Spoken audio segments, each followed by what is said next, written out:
Hi everyone, it's Az here from HeelvsBabyface. Look, before I even go into this video, if you're a Star Wars fan and you're going to like the new film, regardless of the fact you haven't even seen it yet, this is probably not the video for you.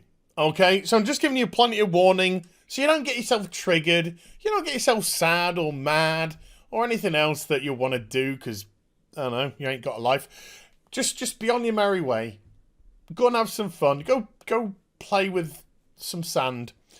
But for everyone else who can actually hear some criticism, here's today's video. Now, last night I tweeted out that I started to hear the critic scores coming in for Rise of Skywalker, the latest and final part of the Skywalker saga. Thank God. And I put a little bit of a laughing gif with it, because they weren't so good. They weren't so good at all. And I know I'm a cynical guy, but, you know, I'm just not shocked in the slightest. Not at all. Having rather enjoyed The Force Awakens, yeah, it was pretty much beat for beat the same as A New Hope. But I had, you know, I did have personal hope that they were going to build on these characters, that we're going to get some explanations about why Daisy Ridley's Rey could do the things that she could do. I tried to defend the ending of the film saying, well, you know, she was letting the Force in. Maybe it was overwhelming her and giving her the, you know, sort of like the ability to kind of, almost like a Force adrenaline surge, so to speak, while Kylo had already been shot and whatnot. So he was in a weakened state as it was, but no. I wanted to know more about Finn, and I wanted to know more about his change of heart from being a stormtrooper. I wanted to know why they were so sort of close-knit and started to call him a traitor and all this kind of stuff. You know, what was it, almost like a cult-esque attitude? Why? You know, I wanted all these things. I wanted to know why Poe was so good at flying. Obviously, was he Force sensitive? Yeah. The next film came along, The Last Jedi, and to me, just ruined everything. Absolutely ruined everything. I thought the film was insulting. I thought Rian Johnson was purposely provocative, and not in a good way, in a bad way. In a kind of way that, yeah, I want to piss some people off here, kind of a way. I thought he destroyed the characters. He didn't do anything with the characters. His story was nonsensical. And by the end of the Last Jedi, I had no more interest in Star Wars, particularly with how he treated and dealt with Luke Skywalker. Because that was who I grew up with as a Generation Jedi person myself. And to see the treatment of Luke in that film, I thought was disgusting. Absolutely disgusting. And Mark Hamill agrees with me. DSP reference, people. And so, yeah, I was done. I was legitimately done. I thought, I never want to see the film again. And after that, I didn't give a shit about any of the characters. There'd been no character development whatsoever in that film. Nothing was explained about Rey. Finn was just off doing Finn nonsense. Poe was just being treated like a moron by Admiral Gender Studies. I was so kind of like pissed off with everything. Rian Johnson managed to do something that I've never thought would happen, and he managed to make me not give a shit about Star Wars anymore. So when the final film came around, I said, look, I've got no interest. I don't care about these characters, and I don't care what happens to them. If Rey dies, don't care. Finn dies, I wouldn't care. Poe, don't care. Kylo, don't care. I don't care about any of these people, so why should I bother wasting my money? Okay, now we've got that little rant out of the way, let's get to it. So, with the audience score not yet available, because it's not available to the public yet, officially. There have been currently 117 critic scores coming in for Rotten Tomatoes, and it's coming in at a rotten 56% score so far. Now, the way that I've decided to tackle this video, because I am a cynical person, is we're going to have a little look at the top critiques here in Rotten Tomatoes. And then I've actually pulled up a bunch of shill media sites. Sites which constantly defend film companies and films and degrade audiences. And we're going to have a look at their scores, bearing in mind they should be glowing. Should be glowers. So, let's just jump into this. I'm going to just go through the top critic, what Rotten Tomatoes deem a top critic results. And we see here, rotten, rotten, rotten, rotten, fresh. The 6 pages, don't panic. Rotten, fresh, fresh. Fresh, fresh, rotten. Fresh, rotten, rotten, rotten. Fresh, rotten, rotten. Fresh, fresh, fresh, fresh. 4 freshes. Rotten. Rotten, fresh, fresh, rotten, rotten, rotten, rotten, rotten. Fresh. There we go. So I think there was slightly more rotten than fresh when it came to the actual critics score of Rise of Skywalker.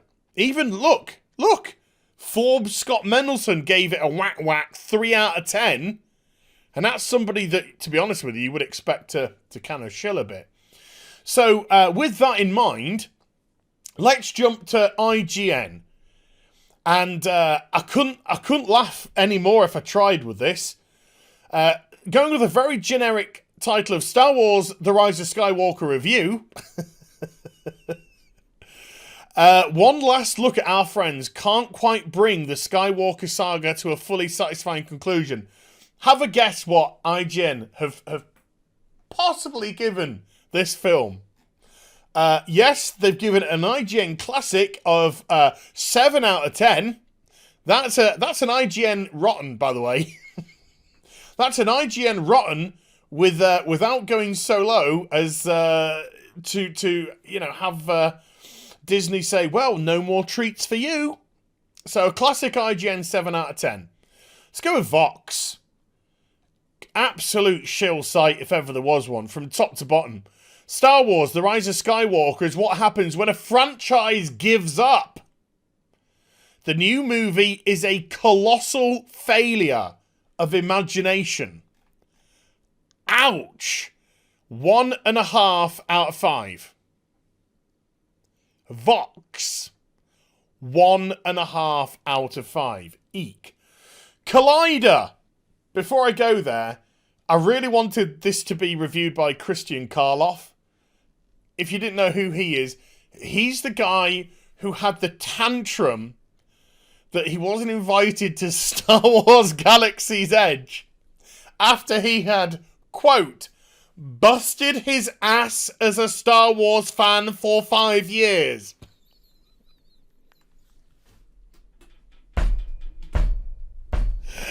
You can't write shill stuff better than that.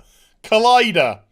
What a piece of junk. And it's not Christian Karloff. It's actually Matt Goldberg that did this.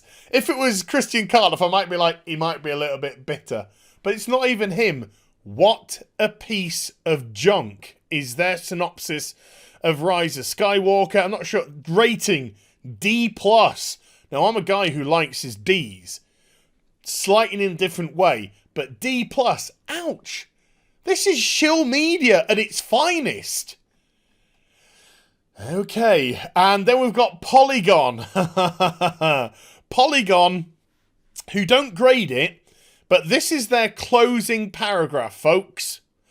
But having the people in charge of Star Wars' legacy acknowledging their own inability to move forward is a sad way for the story to end. Even as the Rise of Skywalker's characters claim their ultimate triumph, the film feels clumsy, hurried, and above all, like an admission of creative defeat. Ouch. Ouch. Now, the major criticisms that I have heard so far for the film are the first half is so bogged down in exposition because JJ is in essence trying to set everything up for this one film because Rian Johnson fucked it all up in the previous one. He cut all of the threads which JJ had spun in the first film for people to run with. He cut all of those threads off. Aha, look at me subverting your expectations every 2 seconds! So, at the end of The Last Jedi, to me it felt like a conclusion. It felt like they had nowhere left to go. And so the third film was always going to feel contrived, because it is. Because JJ's had to come in and start everything up on the final film of the trilogy, which makes the whole thing feel like it's never had a plan, which it never admittedly has. The plan was, I'll start it, I'll put some threads, you run with it. And then roundhead Ryan Prick Johnson, whose birthday is either today or it was yesterday, whatever, decided he'd subvert everyone's expectations and chop them all off. So well done, Ryan. Well done. And so, yeah, JJ has had to rebuild everything. So the first half feels so clunky and bogged down because he's trying to set things up for the second half of the film. And then the other criticism, which I've heard a lot of, is the fact that the second half then tries to rely too much on nostalgia. It tries to hit those heartstrings with the nostalgia bell, and I think those, yeah, it's gone. When I heard that Palpatine was back, I was just like, oh, this is just giving me more reason not to bother, because now it just makes the end of the Return of the Jedi just look mute, and the sacrifice of Vader mute. Fuck off. So, like I said, I want to go to a critic who I said I think is open-minded, and that's John Campea. And even John Campea wrote, Star Wars: The Rise of Skywalker reaction. There are a few big, great moments, and I'm sure a lot of people are going to love this movie. Unfortunately, I'm just not one of them. Hopefully I'll like it a little bit more after I see it again tomorrow. Well, first impressions last, and that's John Campea's first impression. And like I said, I think this guy is a very optimistic person, a very optimistic critic. I think he's a very fair critic.